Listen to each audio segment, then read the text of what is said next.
صورتحال یہ ہو گئی ہے کہ پنجاب سے کئی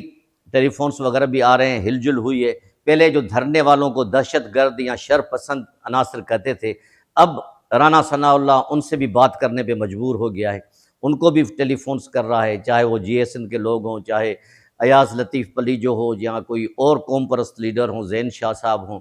ان سب کو مجبور ہو کے وہ لوگ